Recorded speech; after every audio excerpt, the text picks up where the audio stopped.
नमस्कार किसान भाइयों, मैं डॉक्टर सुधीर कुमार श्रीवास्तव कृषि विभाग से। मैं इसमें आया हूँ ग्राम बसही और हमारे साथ हैं कृषि विज्ञान केंद्र BHU बरकटा के प्रोफेसर श्री राम सिंह सर, श्रीमती साची सिंह कृषि विभाग विषय वस्तु विशेषज्ञ और डॉक्टर पंकज मिश्रा जी। यहाँ पर हमारी मुलाकात हुई है श्री अविनाश जी से। अविनाश जी ने किया है वर्मी कंपोस्ट उत्पादन केंद्र आपने खोला हुआ है, जो कि कई साल से चला रहे हैं। तो मैं सीधे अविनाश जी से ही इस पर वार्ता करेंगे कि आपने कब से इसको शुरू किया और आपकी जो उत्पादन एक साल में कितना हो रही है और कहाँ कहाँ सेल करते हैं। आप लोग थोड़ा सा इसके बारे में बताना, फिर अंदर चलते हैं। एक मिनट, अब अंदर आ जाएगी, यहाँ पे पॉज कर लिए हैं। हाँ अविनाश जी, अब थोड़ा सा बताएं आप कि कितने बेड का आपने शुरू किया है और कब से बनाना, इसको थोड़ा दिखाइए भी तो खुला करके। सर पहले तो शुरुआत हमने इसकी लॉकडाउन के समय में, अच्छा, जब पूरा देश बंद था, हाँ, उस समय मेरा व्यवसाय शुरू हुआ। अच्छा, और मात्र सब मिला करके 6 बेड से हमने इसको शुरू किया था, वो भी अपने यहाँ। ये तो आप काफ़ी बड़ा स्ट्रक्चर देख रहे हैं। हाँ, हाँ, वो छप्पर में मैंने शुरू किया था। उसकी लागत कुल मिला के 25,000 रुपये में लगी थी। अच्छा, ईंट जो हमने खरीदा था वो ईंट आज भी हमारे उपयोग में है, यहाँ पे हम ले रहे हैं। हाँ, और घास फूस की छप्पर डाली थी, उसका भी मैं आपको दिखाऊंगा कैसे हमने उसको शुरू किया था। उसका वीडियो है मेरे पास। वहाँ से शुरू करने के बाद फिर हम इसको ट्रांसफर करके एक अलग शेड में ले गए थे। अच्छा, और ये तीसरा स्टेप है मेरा यहाँ पे। अच्छा, ये तीसरी जगह हमने इसको ट्रांसफर किया, क्योंकि व्यवस्थित इसको क्रमशः हम करते गए। हम रुके नहीं, क्योंकि जब तक अपग्रेड हम नहीं होंगे हमारा काम वहीं पर रुक जाएगा, तो फिर उसमें इंटरेस्ट नहीं रहेगा। तो इसको हमने शुरू किया। हमारी इस विधि की विशेषता ये है कि ये जीरो लॉस बिजनेस है, अगर कोई करे। और अमूमन वर्मी कंपोस्ट बहुत लोगों ने किया और करने के बाद लोग बंद कर देते हैं। तो बंद करने के बाद निश्चित रूप से अगर वो पक्का बेड बनवा रहे हैं तो उनकी जमीन नुकसान हो रही है, उनका ईंट सीमेंट ये सब नुकसान होता है, खर्चा बढ़ता है। लेकिन अगर कोई प्रयास करना चाहे तो इस विधि से वो प्रयास कर सकता है।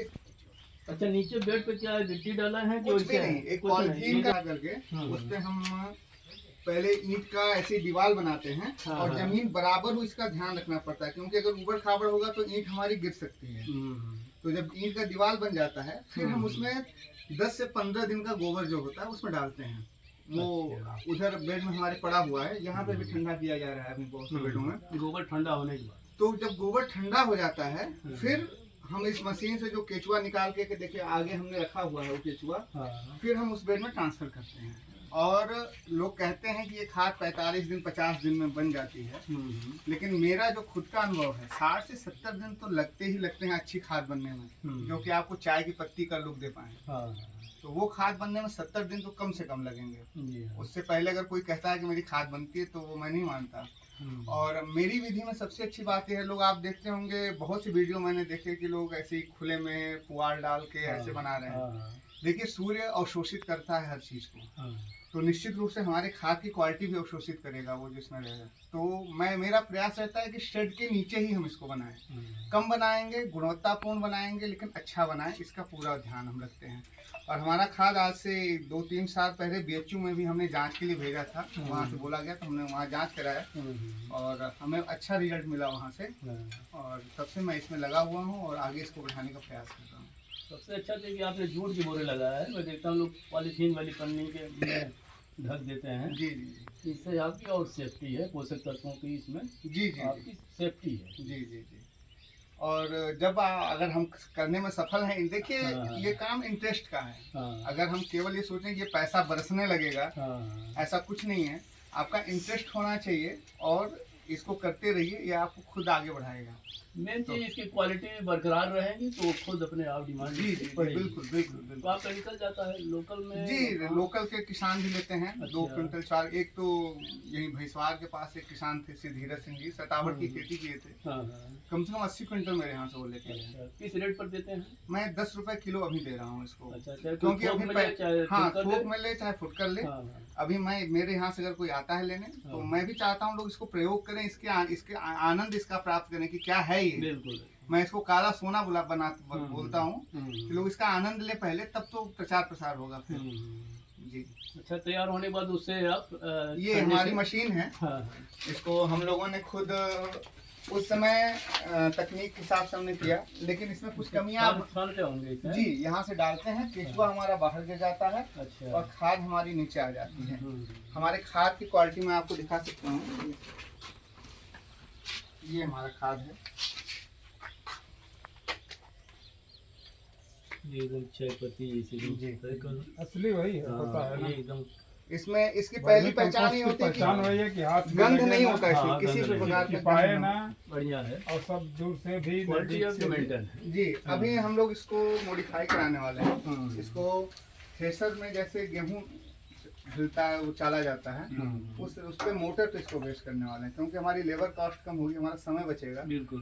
तो अगला स्टेप हो सकता है 10-15 दिन में हम इसको फिर से मॉडिफाई कराएं इसको। चलिए, बहुत बहुत धन्यवाद जी, धन्यवाद आपका आने के लिए। आप सब कुछ कहना चाहेंगे? एक मिनट बंद कर नहीं, थोड़ा सा नमस्कार किसान भाइयों, आज हम लोग अपने चलो गांव की तरफ में एक गांव में आ गए हैं। ये आपका ग्राम बसही जो मैं ये आपके मड़िहान ब्लॉक में जो पड़ता हुआ है, और यहाँ पे हमारी मुलाकात हुई है अविनाश जी से। और अविनाश जी एक अच्छी पहल किए हुए हैं जो अपने प्रकृति के साथ में संतुलन बनाने के लिए, और हमारे मार्गदर्शन के तौर पे हमारे कृषि विज्ञान केंद्र के मुखिया डॉक्टर श्रीराम सिंह सर हैं। और हम लोग आ पहुंचे हैं आपके वर्मी कंपोस्ट यूनिट पे। तो यहाँ पे सर से हम निवेदन करेंगे, सर आप वर्मी कंपोस्ट देख के सर इनकी गुणवत्ता और सर इनके बारे में सर कुछ अगर आप सर बताएं, जिससे हमारे और भी युवा साथी प्रेरित हो सके। ऐसा है डॉक्टर पंकज कि जैसा आप लोगों ने देखा वर्मी कंपोस्ट यूनिट, तो अविनाश ने जैसा बताया कि 2019 से शुरू किए हैं, जब लॉकडाउन का टाइम था। कोरोना का लॉकडाउन पहला वाला लगा था 2019 में, उसी समय से इन्होंने शुरू किया। लॉकडाउन के बाद हम लोग आए, पहली बार कहीं से मालूम हुआ कि यहाँ ये बनाते हैं वर्मी कंपोस्ट। तो हम लोग आए, देखे, बहुत सारी बातें हुई। तो जो आज आप लोगों ने प्रैक्टिकली देखा है कि जो वर्मी कंपोस्ट है, हम लोग भी बहुत जगह से लिए, बहुत जगह का यूज़ किए, गमलों में कहीं न कहीं, लेकिन जो पहचान होती है वर्मी कंपोस्ट की, वो बिल्कुल ऐसी होनी चाहिए कि हाथ में रखिए, मुट्ठी में रखिए, कपड़े में रखिए, कहीं उसकी दाग नहीं आनी चाहिए, कहीं उसमें कोई गंध, दुर्गंध, सुगंध कुछ भी नहीं आनी चाहिए। तो ये बिल्कुल एकदम चाय की पत्ती की तरह से देखने में लगे। तो ये सारी चीज़ें तो है ही हैं। इसके अलावा हमारे कृषि विज्ञान केंद्र में इसमें पाए जाने वाले पोषक तत्वों के बारे में हमारे प्रयोगशाला में, मृदा परीक्षण प्रयोगशाला में इसकी जांच भी हुई है। तो करीब करीब अपने मानक के अनुरूप सारे पोषक तत्व इसमें उपलब्ध हैं, और गुणवत्ता में भी बहुत अच्छे उम्दा क्वालिटी की इनकी खाद तैयार हो रही है। और मैंने खुद ले जा करके 1-8 कुंटल अपने खेतों में यहाँ बरकछा कृषि विज्ञान केंद्र में उपयोग भी किया है। नहीं सर, देख के तो काफी अच्छा लग रहा है, और काफी दिनों के बाद में अगर बोला जाए तो काला सोना हाथ में लेने को सर मिल रहा है वास्तव में। तब हम अविनाश जी से यही वो करेंगे प्रार्थना कि आप इस तरह से काफी अच्छा और भी नवाचार करते रहिए, और माँ भगवती आपके इस नवाचार में आपको दिन दुगना रात चौगुना बरकत दें, और आप हमारे जनपद के युवा किसानों के लिए एक प्रेरणा के स्रोत बने। धन्यवाद।